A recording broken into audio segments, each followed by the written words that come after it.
대한민국은 무법천지가 됐습니다. 네. 자, 세계 어느 대법원장이 화염병을 맞습니까? 그러고 나서도 꿀먹은 무슨 뭐 이런 것처럼 아무 말도 못하고 있어요. 또 우리나라 대법원 전국법관회의에서 탄핵을 해야 된다고 그렇게 의견을 올렸는데 거기에 대해서 또 우리나라 대법원은 이거는 웃기는 뭐 짬뽕인지 아무런 법적 효력이 없다. 또 대법원장이라는 분 역시 여기에도 꼭 입 다물고 있어요. 이분은 왜 대법원장이 있습니까? 이 부분은 왜 대법원장 관용차를 타고 다닙니까? 이분은 왜 대한민국의 사법부의 수장이라는 말을 받아들이고 있습니까? 이분 옷 벗어야 됩니다. 지금 이제 참. 자초했어요. 자초했습니다. 네. 사법부 파동을 자초한 겁니다. 그런데 판결에 영향을 미친 건 없었어요, 사실. 그것 때문에 뭐 판결하겠다 이런 건 아니었습니다. 뭐 특히 이제 청와대에서 대법관 뭐 이 사람 모여가지고 이른바 일본에 징용됐던 분들 관련 판결을 기한을 미루자고 했지 판결을 미룬 건 없었어요. 그런데 문제는 자꾸 이들이 사법농단 하니까 국민들이 또 많은 민원인들이 판결의 대법관들이 네. 마음대로 했던 거 아니야? 그건 아니었거든요. 근데 자기들이 자춘수를 둔 거예요. 자기들이 사법농단 전 정부에서 사법부가 개판이었다라고 하니까는 그럼 판결도 엉망이었네? 그러면 내가 억울하다. 이렇게 나온 겁니다. 앞으로요. 대법원 앞에서 수많은 사람들이 판결에 불만을 묻고 시위할 겁니다. 데모할 겁니다. 그럼 어떻게 할 거예요? 자초한 겁니다. 사법부의 신뢰를 스스로가 던진 거예요. 우리는 엉터리였다. 우리가 자기들입니다. 엉터리였다 하면 누가 믿습니까? 아니 대법원에서 정말 사람이 사형 선고도 받을 수 있는 거고 수십 원의 재산이 날아갈 수도 있는 거고 인생이 왔다 갔다 하는데 그걸 이제는 못 믿는 거예요. 대법원은요, 제가 거듭말하면 정리하는 기관입니다. 정리하는 그것은 신뢰가 있어야 되는 거. 신뢰를 이제 상실해버렸다. 앞으로 이런 일이 무지하게 일어날 수밖에 없는 거. 스스로 현 대법원장이 자초한 겁니다. 네. 결국 전국 법관회의라는 것은 지금의 김명수 대법원장이 만든 이른바 뭐 인권 뭐 저기 법회의라든가 뭐 이런 데가 국제법위원회 이런 데가 이렇게 모여가지고 거기서 미리 탄핵하자고 의견서 내가지고 회의를 정치적으로 연 거 아니겠습니까? 그러니까 정치적인 회의였단 말이에요. 그런데 거기에서 탄핵하자고 올리니까 또 대법원에서는 뭐라고 했냐면은 법적 효력 없다. 장난합니까? 그러니까 이 대법원장이라는 대한민국의 김명수 대법원장이라는 사람은 그냥 사법 장난을 치고 있습니다. 그러니까 사법농단의 주역은 누구냐? 김명수 대법원장이다. 이렇게 볼 수도 있습니다. 진짜 아까 유영기 님이 우리가 검찰에 대해서 가장 모독스러운 말이 검견이라는 말입니다. 검찰은 정권의 개였다. 근데 이제는 대견이라고 해야 되겠습니다. 대법원장은 참 대견한 분이다. 여러분이 알아서 해석하시기 바랍니다.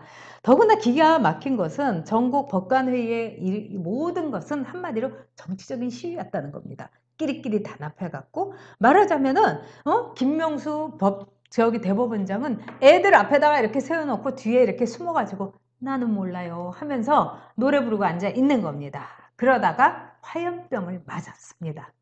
기가 막힌 거죠. 또 김명수 케일리 리님이 김명수 허수아비라고 했는데 또 뭐 그런 이야기도 있습니다. 정말 허수아비고 뒤에 인민위원회가 있다는 이야기 있는데 저는 확인은 못하겠습니다만 그런 이야기가 나오고 있고요. 어찌됐든 김명수 지금 이제 이런 겁니다. 이들이 하고 있는 것은 대한민국의 주류를 바꾸겠다는 거예요. 지금 사법부 내에서도 그동안의 주류를 확 뒤엎겠다는 겁니다. 그러기 위해서 이제 그동안 과거에 했던 주류들이 엉망이다, 엉터리였다, 그들이 사법농단했다 이렇게 이제 치고 갈 수밖에 없는 거예요. 그러다 보니까 어떻게 됩니까? 사법부 전체가 신뢰가 떨어진 겁니다. 행정부하고 다른 겁니다. 행정부 신뢰 떨어지더라도요, 다시 일어세울 수 있는 거예요. 그러나 사법부가 신뢰가 떨어지면은 대한민국 전체가 붕괴되는 겁니다. 시스템 자체가 붕괴되는 거예요. 그런데 이들은 참 좌파의 특징이 뭐냐? 책임지지 않습니다. 던지기만 책임지지 않습니다. 결국 자기들이 한 행동이 어떤 결과가 올 건 책임지지 않아요. 우리가 자꾸 이야기하지만은 최저임금 아니 가난한 사람들한테 돈 더 주겠다는 뭐가 잘못이야? 잘못 없습니다. 그러나 결국은 가난한 사람들한테 부메랑에서 돌아오는 겁니다. 왜? 일자를 살아야지 않습니까? 마찬가지입니다. 사법농단으로 자기들 사법부 깨끗이 하자. 뭐 하겠다는 건 모르지만 결국은 신뢰가 붕괴 사법부 전체가 죽어나는 겁니다. 저는 이번에 대법원장 차에 그 70대 분이 자신이 이 대법원에서 패소 판결한 거에 대해서 이 분해가지고 화염병을 던졌다 하는데 이건 굉장히 심각한 일입니다. 이 김명수라는 사람이 대법원장이어서도 더 심각한 일이지만은 이런 테러 행위가 이제 있다고 하면은 정말로 무법천지가 되는 겁니다. 그런 점에서 와, 우리 모두가 즉 법이 사라지고 말하자면은 때와 그 다음에 폭력이 난무하는 겁니다. 유성기업부터 시작을 해갖고 내 주먹이 운다 이러면서 대법원장도 어느 날 그 대법원에서 나올 때 멱살 잡혀가지고 유성기업 사장처럼요, 피투성이가 되지 못할 일 뭐 없습니다. 그러고 나면서 거기에 막 피가 떨어지고 그러면은 대법원 법법은 쫙 찢어가지고 그걸로 닦아가지고 가겠죠? 그럴 때 우리 경찰이 소리도 못 들었다. 뭐 아무 증거가 없네요. 이렇게 말할 날 오지 않겠습니까, 여러분? 네. 지금 뭐 자유번영님이 경제정책은 돌려막기, 언발에 오줌 누기, 경제 살리는 게 목적이 아니고 여론무마가 경제정책의 목적.